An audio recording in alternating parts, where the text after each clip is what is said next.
Pembunuh cucu Mpok Nori yang merupakan warga negara Irak ditangkap di res area tol Tangerang Merak saat hendak melarikan diri.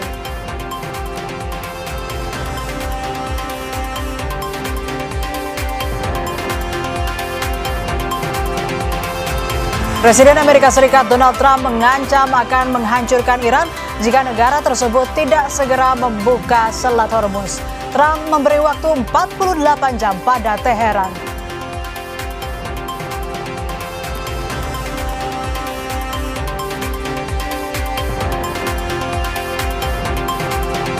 Elkan Bagot kembali masuk dalam skuad timnas Indonesia yang akan berlaga di ajang FIFA Series 2026 di Jakarta.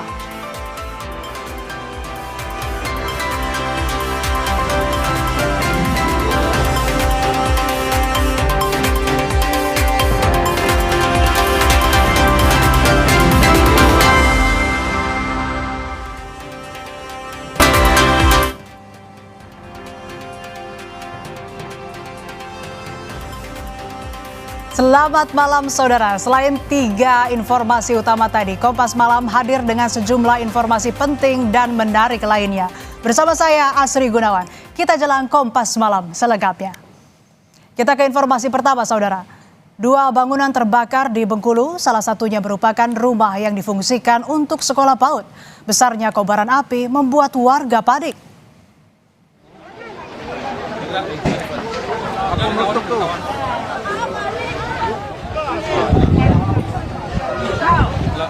Dua bangunan rumah di lokasi padat penduduk terbakar di Kelurahan Kebun Keling, Kota Bengkulu pada Minggu siang. Besarnya kobaran api dengan cepat menghanguskan kedua rumah membuat warga sekitar panik. Petugas pemadam kebakaran datang dengan cepat memadamkan api hingga api tak menyebar ke bangunan lainnya. Kebakaran diduga berasal dari korsleting listrik salah satu rumah yang sudah lama ditinggal.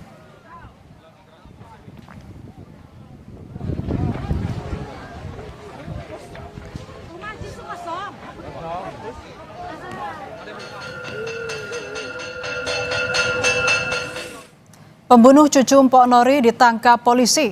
Cemburu jadi motif pelaku membunuh korban. Tak sampai 24 jam, pelaku yang merupakan warga negara Irak ditangkap Subdit Resmo Polda Metro Jaya di res area tol Tangerang Merak saat hendak melarikan diri. Dari hasil penyidikan, pencocokan barang bukti, saksi, dan hasil dari BAP, pelaku ditetapkan sebagai tersangka dalam kasus pembunuhan ini. Dari hasil pemeriksaan, motif dibalik pembunuhan ini adalah cemburu. Korban diduga berulang kali selingkuh hingga akhirnya pelaku nekat membunuh korban. Pelaku merupakan suami siri korban, berinisial FTJ yang merupakan seorang warga negara Irak. Tersangka berhasil kami ringkus di res area tol Tangerang Merak saat berupaya melarikan diri ke wilayah Sumatera. Dari hasil pemeriksaan, motif dibalik pembunuhan karena tersangka cemburu dengan korban. Tersangka merupakan suami siri korban, beberapa kali memergoki korban sedang menjalin hubungan dengan pria lain.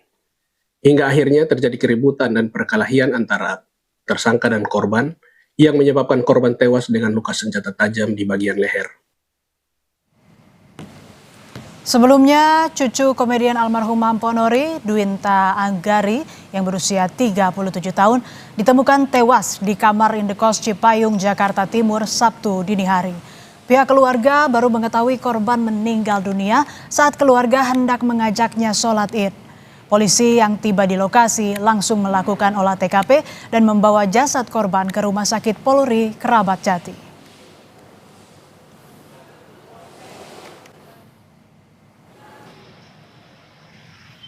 Rekaman CCTV mengungkap gerak-gerik tersangka pembunuh cucu Mpok Nori. Pada Sabtu dini hari, terduga pelaku terlihat mondar-mandir di sekitar kontrakan korban di kawasan Cipayung, Jakarta Selatan. Dalam rekaman, pelaku terlihat datang ke lokasi sekitar pukul 00.03 waktu Indonesia Barat, lalu beberapa menit kemudian, sekitar pukul 00.09 waktu Indonesia Barat, pelaku terlihat keluar rumah membawa karpet sambil berlari.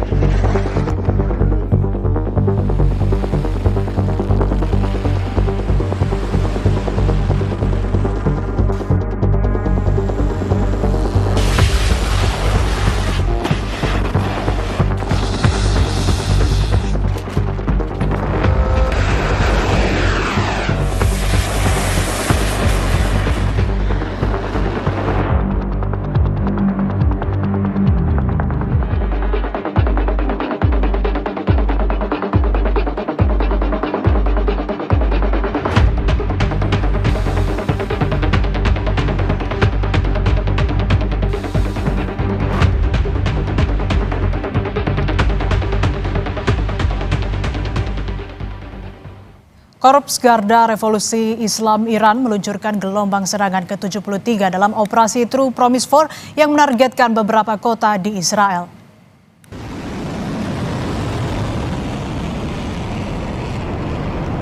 Dalam pernyataan yang dikeluarkan pada Sabtu malam, Garda Revolusi Iran menyebut jika serangan terbaru ini telah menghantam situs militer dan keamanan Israel di Arad, Dimona, Eilat, Be'er Sheva, dan Kiryat Gat.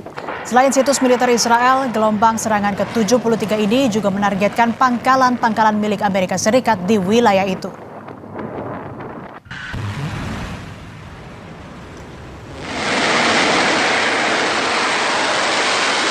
Sebelumnya, Iran meluncurkan serangan gelombang ke-72 ke target di Israel dan armada kelima Amerika Serikat.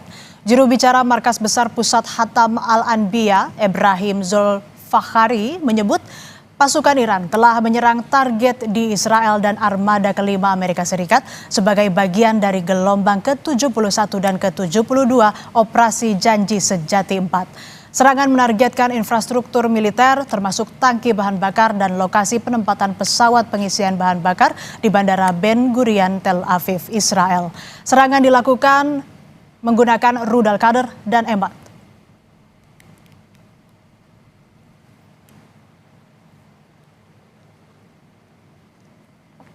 Sementara itu, rudal Iran menghantam sebuah bangunan di Dimona, Israel Selatan.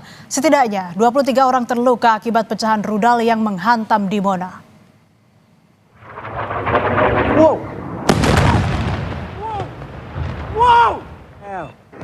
Televisi pemerintah Iran mengumumkan bahwa pasukan rudal Iran menargetkan Dimona sebagai balasan atas serangan musuh terhadap fasilitas nuklir Natanz. Lebih dari 20 orang terluka akibat serangan Iran ke Israel saudara, pada Sabtu waktu setempat.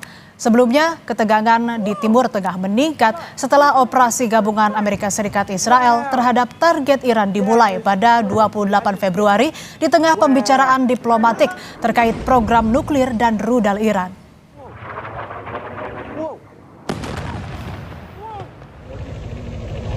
Iran juga menyerang dua komunitas di dekat pusat penelitian nuklir utama Israel. Puluhan orang terluka dan bangunan hancur. Serangan ini terjadi beberapa jam setelah situs pengayaan nuklir utama Teheran dihantam Israel. Militer Israel mengatakan bahwa mereka tidak mampu mencegat rudal yang menghantam kota-kota selatan Dimona dan Arad, kota terbesar di dekat pusat gurun Negev Israel yang berpenduduk jarang. Lebih dari 60 orang dibawa ke rumah sakit.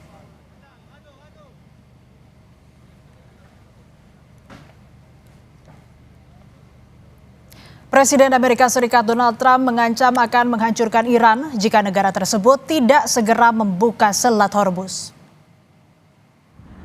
Trump memberi waktu 48 jam pada Teheran untuk segera membuka Selat Hormuz.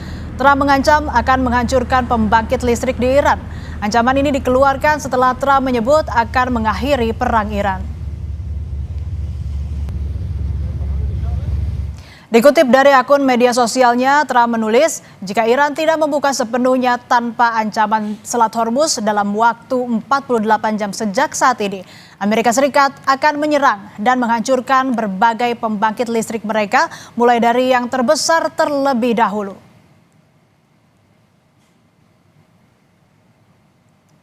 Pelatih John Herdman telah merilis skuad resmi Timnas Indonesia untuk ajang FIFA Series 2026 yang akan digelar di Jakarta. Informasinya usai jeda.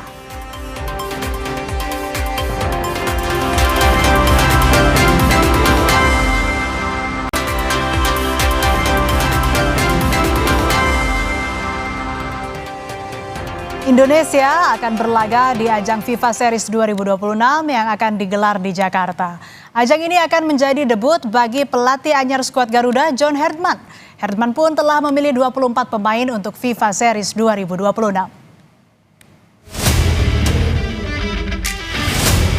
Pelatih John Herdman telah merilis skuad resmi Timnas Indonesia untuk ajang FIFA Series 2026. Turnamen FIFA Series 2026 akan diikuti 4 negara: Indonesia, Bulgaria, Saint Kitts dan Nevis, serta Kepulauan Solomon. Untuk FIFA Series, Herdman sebelumnya memanggil 41 pemain dan mengerucutkan skuad menjadi 24 pemain. Hartman mengeluarkan 17 nama dari daftar awal, termasuk pemain seperti Hernando Ari, Mark Klok, dan Adrian Wibowo. Hartman membawa 4 penjaga gawang termasuk Martin Pas dan Emil Audero. Beberapa pemain kunci lain adalah Elkan Bagot, Jai Ijes, dan Ole Romeni. Timnas Indonesia dijadwalkan bertanding melawan Saint Kitts dan Nevis di Stadion Utama Gelora Bung Karno 27 Maret 2026. Sementara itu Bulgaria akan bersua ke Kepulauan Solomon di hari yang sama. Pemenang dari kedua laga tersebut akan melaju ke partai final yang digelar 30 Maret 2026. Sedangkan tim yang kalah akan berebut posisi ketiga. Patut ditunggu racikan skuad Garuda ala Coach John Hartman di FIFA Series 2026. Membahas komposisi skuad yang dipilih Coach John Hartman, kita akan bahas bersama analis sepak bola Roni Pangemanan. Selamat malam, Bung Ropan, apa kabar? Malam, Asri, baik. Ya. Bung, ini kan sudah ada 24 pemain yang dipilih oleh coach terbaru kita. Bagaimana Anda melihat komposisi skuad Garuda saat ini? Ya, saya pikir ini adalah pemilihan yang terbaik tentunya di mata John Hartman. Karena bagaimanapun dia sebagai pelatih dia yang bertanggung jawab. Walaupun sebenarnya menurut saya ada 2 nama yang layak untuk masuk ya di antara 24 nama tersebut. Yang pertama adalah Ricky Kambuaya dan yang kedua Esra Walian. Tapi dua-duanya akhirnya dicoret juga. Ya, untuk tidak bisa ikut di FIFA Series ini. Tapi apapun yang harus dikatakan, ya kita harus serahkan ke John Hartman. Ya, karena kan dia lebih tahu mungkin ada hal-hal tersendiri yang perlu dia lakukan dengan pemilihan ini yang di mata dia sudah baik. Tinggal kita menunggu seperti apa yang dia akan mainkan nantinya di FIFA Series melawan tim Saint Kitts and Nevis yang berperingkat 154 dunia. Karena kita kan 122. Apakah dia akan tampil dengan pola seperti 3-4-3 atau 4-2-3-1, itu semua kita akan tunggu nantinya pada tanggal 27 Maret yang akan datang. Begitu, Mbak Sri. Nah, nama-nama yang tadi dicoret dan juga ada yang lain nih, Hernando Ari, Mark Klok, Adrian Wibowo. Ini Anda melihatnya bagaimana pengaruhnya terhadap skuad? Nggak ada pengaruh saya pikir ya, nggak ada pengaruh sama sekali kecuali yang tadi saya bilang ya. Paling tidak Ricky Kambuaya yang masuk ya. Tapi kan ada nama Mauro Silva yang saya pikir belum waktunya. Dia masih terlalu muda dan juga belum performanya nggak begitu oke ya selama ini dan termasuk ketika saya lihat tampil di SEA Games kemarin. Makanya saya menyayangkan ketika tidak ada sosok Ricky Kambuaya di dalam ya. Tapi apapun kita harus tetap support tim ini.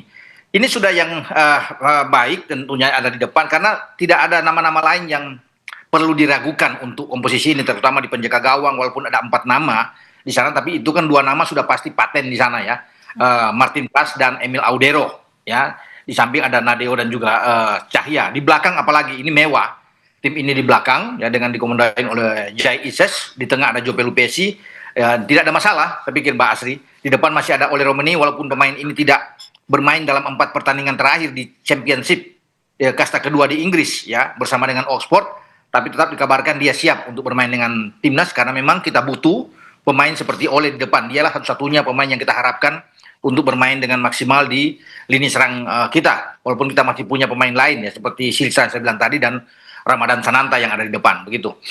Elkan Bagot kembali masuk dalam daftar skuad nih. Ya. Gimana komentar Anda? Setelah 2 tahun ya dia absen terakhir 16 Januari 2024 saat menghadapi Australia ya di babak fase gugur di Piala Asia. Setelah itu dia tidak bermain walaupun dipanggil oleh STY di Piala Asia U23 dan dia tidak bisa bersedia, tapi banyak yang merindukan kehadiran dia. Dan mungkin karena John Hartman yang berada di dalam sebagai pelatih kepala yang baru di timnas kita, ada komunikasi yang baik di antara John Hartman dan juga dengan Elkan Bagot, sehingga Elkan Bagot ini ya pemain dari Ipswich Town bisa bergabung dan ini menambah kekuatan di jantung pertahanan kita. Jadi pilihannya, opsi itu makin banyak. Bukan saja Rizky Ridho dan Justin Hapner yang bisa mendampingi sosok Jai Ises sebagai kapten, tapi ada persaingan secara positif dengan kehadiran Elkan Bagot. Jadi kalau John Hartman memainkan misalnya dengan 4 back flat di belakang, bisa aja Elkan Bagot akan bermain dengan Jai Ises. Walaupun kita tahu bersama kalau dengan 3 back kan ada Rizky Ridho, Justin Hapner dan Jai Ises. Tapi segala kemungkinan bisa terjadi dengan masuknya sosok Elkan Bagot ini karena ini pemain yang baik ya, bola udara bagus dengan tinggi yang oke. Jadi di lini pertahanan akan semakin kuat kita, begitu Mbak Isla. Lalu bagaimana peluang Indonesia di FIFA Series 2026 ini, Bung? Ya, saya berharap kita bahkan bisa melaju ya melewati Saint Kitts ya karena peringkat kita lebih bagus dari mereka, namun kan tidak boleh menganggap enteng juga. Ya, percaya diri boleh tapi jangan overconfidence. Kalau menang saya yakin kita bermain di kandang, kualitas pemain kita jauh lebih bagus ya, apalagi bicara peringkat, ya tapi tetap harus fokus pemain-pemain kita untuk bisa menang. Jadi kalau bicara peluang, bisa peluang maju ke babak puncak menghadapi, saya pikir walaupun terlalu pagi saya bilang, Bulgaria akan bisa mengatasi Kepulauan Salomon dan kita akan bertarung menghadapi Bulgaria pada tanggal 30. Itu kan yang dinantikan oleh banyak orang, termasuk penggemar sepak bola Indonesia.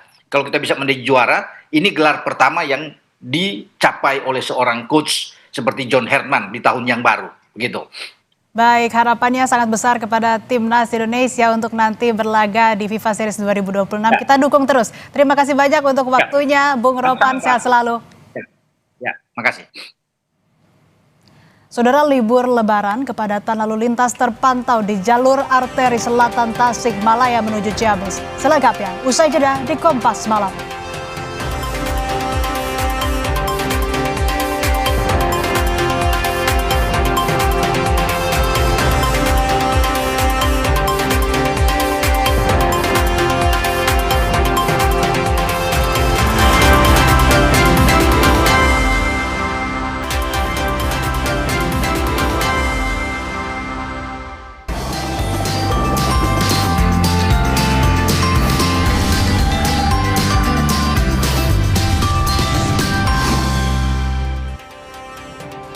Kawasan Malioboro, Yogyakarta ramai wisatawan pada libur Lebaran.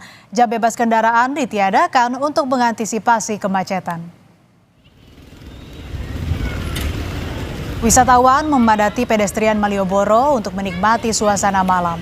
Kondisi jalan di sekitar Malioboro juga padat kendaraan. Untuk mengantisipasi kemacetan, jam bebas kendaraan di Jalan Malioboro ditiadakan selama libur Lebaran.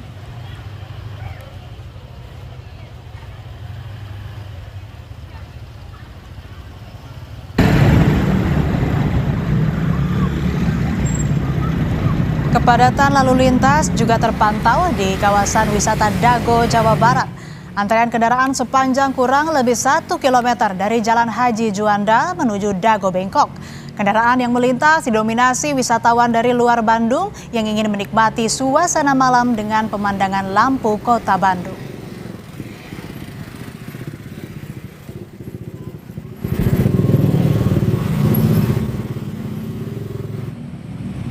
Kepadatan lalu lintas terpantau di jalur arteri selatan Tasikmalaya menuju Ciamis. Antrean kendaraan mencapai 5 km, mulai dari Jalan Raya Raja Polah hingga pertigaan Sindangkasih, Ciamis. Kemacetan disebabkan banyaknya kendaraan pribadi menuju tempat wisata dan warga yang melakukan silaturahmi Lebaran.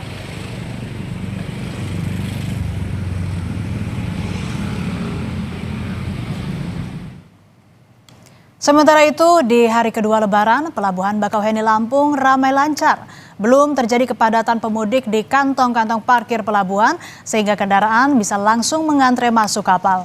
ASDP Pelabuhan Bakauheni memprediksi puncak arus balik akan terjadi pada 26 hingga 28 Maret mendatang.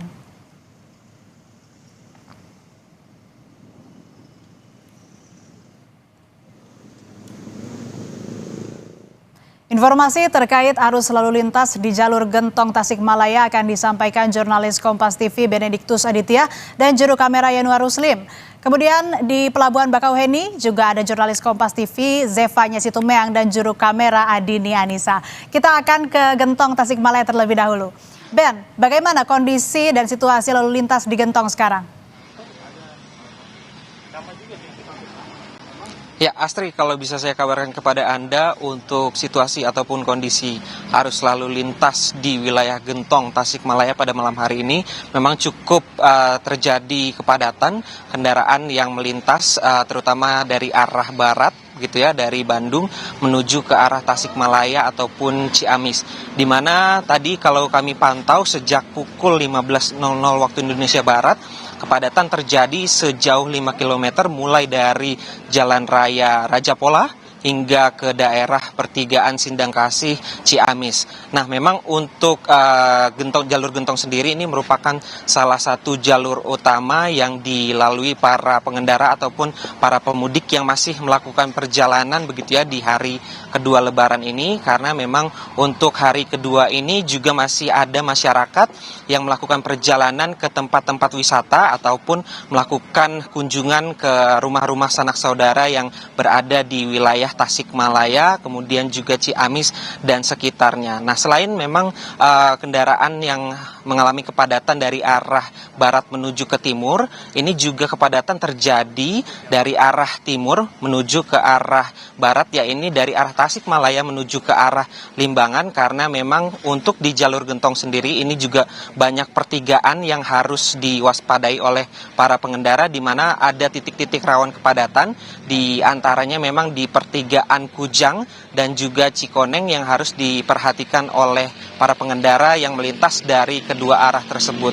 Nah, untuk antisipasi memang pihak kepolisian sejauh ini sudah men-standby-kan ratusan personel di titik-titik rawan kepadatan untuk bisa mengurai kepadatan yang terjadi. Begitu, Asri. Lalu rekayasa lalu lintas apa yang disiapkan? Karena tadi Anda sebutkan juga pergerakan pemudik masih tinggi dan juga ada bottleneck atau titik-titik rawan kemacetan. Ya, betul Asri dan juga saudara, memang untuk sampai dengan saat ini untuk rekayasa lalu lintas masih belum dilakukan, hanya menempatkan beberapa ratus personel di masing-masing titik ataupun posko yang sudah disediakan dari pihak kepolisian. Namun nantinya jika pihak kepolisian menilai kalau kepadatan ini sudah mengular begitu ya, nantinya akan diterapkan sistem rekayasa lalu lintas one way dari arah Bandung ke Tasikmalaya ataupun ke arah sebaliknya. Begitu, Asri. Baik, dari Gentong Tasikmalaya kita bergeser ke Pelabuhan Bakauheni Lampung. Ada jurnalis Kompas TV Zevanya Situmeyang dan juru kamera Dini Anissa di sana. Zevanya, kalau malam hari bagaimana pergerakan pemudik di sana? Apakah mulai ramai?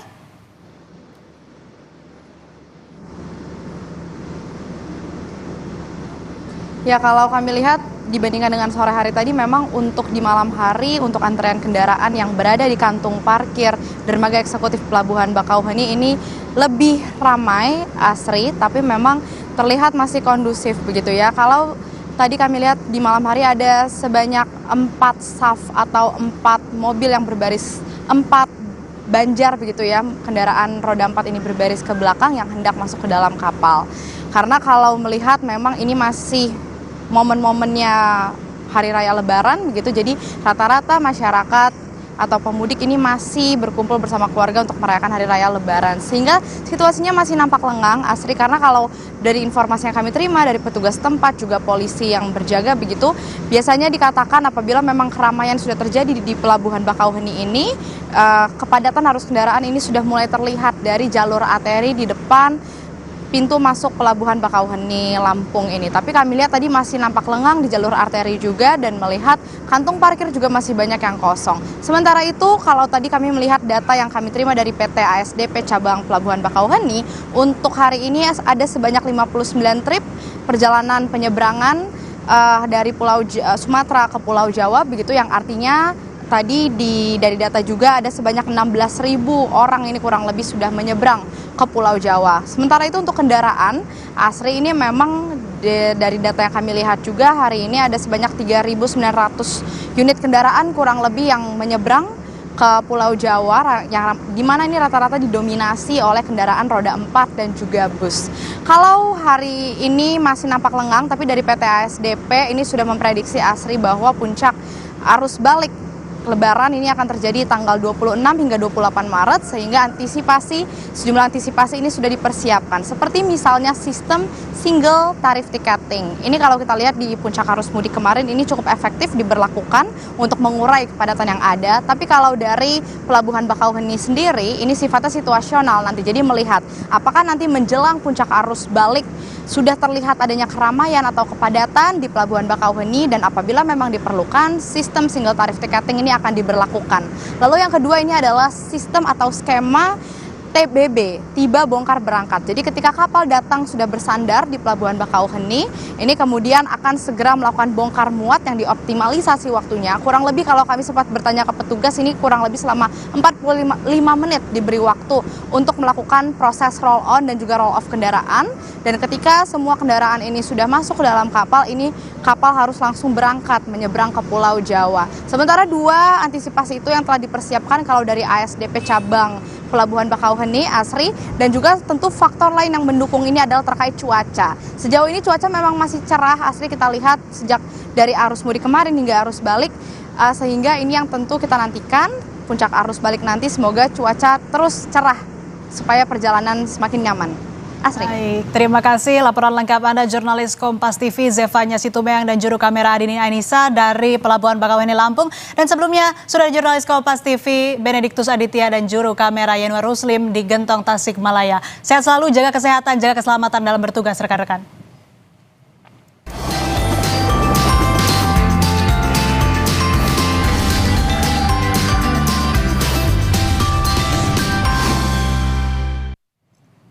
Korps Garda Revolusi Islam Iran meluncurkan gelombang serangan ke-73 dalam operasi True Promise 4 yang menargetkan beberapa kota di Israel. Selengkapnya, usai jeda.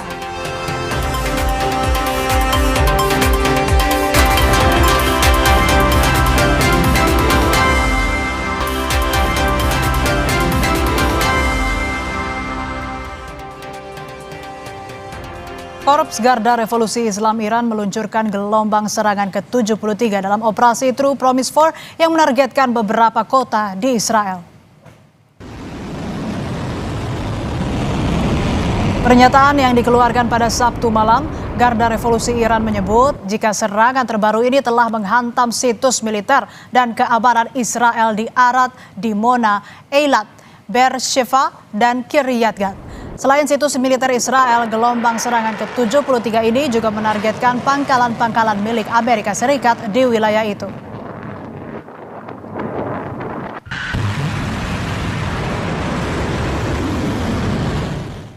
Presiden Amerika Serikat Donald Trump mengancam akan menghancurkan Iran jika negara tersebut tidak segera membuka Selat Hormuz. Trump memberi waktu 48 jam pada Teheran untuk segera membuka Selat Hormuz. Trump mengancam akan menghancurkan pembangkit listrik di Iran. Ancaman ini dikeluarkan setelah Trump menyebut akan mengakhiri perang Iran.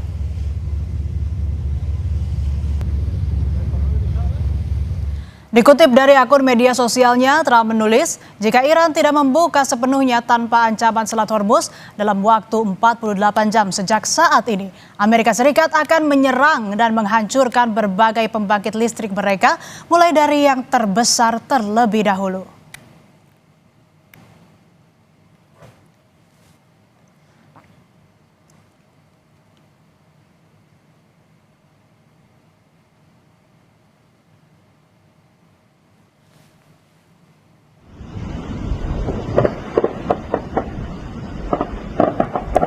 Bentrokan meletus antara Hizbullah dan pasukan Israel yang menyerang pinggiran kota Naqoura di Lebanon Selatan.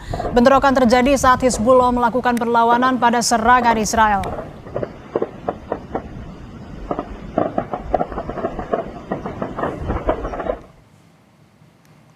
Seorang warga sipil dilaporkan tewas setelah serangan rudal terhadap sebuah kendaraan di komunitas Misgav Am di perbatasan utara Israel menyusul serangan Hizbullah pada hari Minggu. Petugas pemadam kebakaran berupaya memadamkan kobaran api yang melahap dua kendaraan.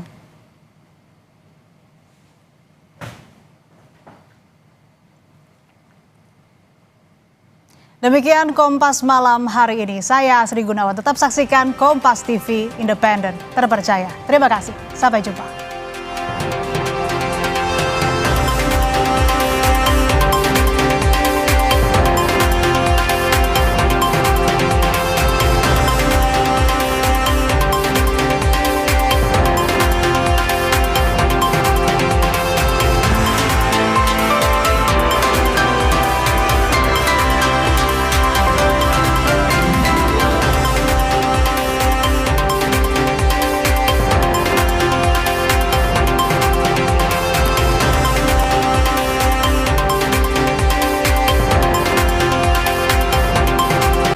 Terima kasih Anda telah menyaksikan